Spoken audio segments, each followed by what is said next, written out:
बेटी गैया रे भैसिया घर के लक्ष्मी हई ना। बेटी तू ही त हऊ पराया धन ना। बेटी तू ही त हऊ पराया धन ना।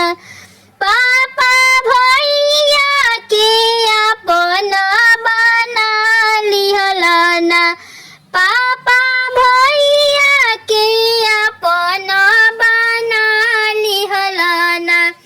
पापा हमारा के आज से ते आग दिहलना। पापा हमारा के आज से ते आग दिहलना।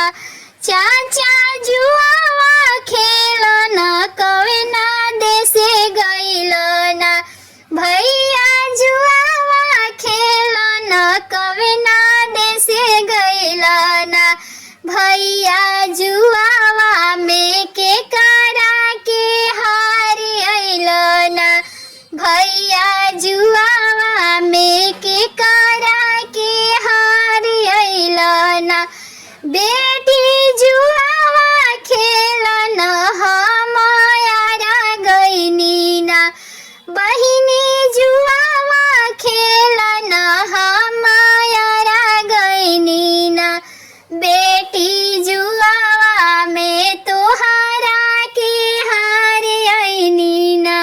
बहिनी जुआवा में तोहरा के हार अइनी ना। चाचा गैया रे भैसिया बलुहार अइती ना। भैया गैया रे भैसिया बलुहार अइती ना। चाचा पोसल बेटी काहे हार अइनी ना। भैया पोसल बहिनी काहे हार अइनी ना।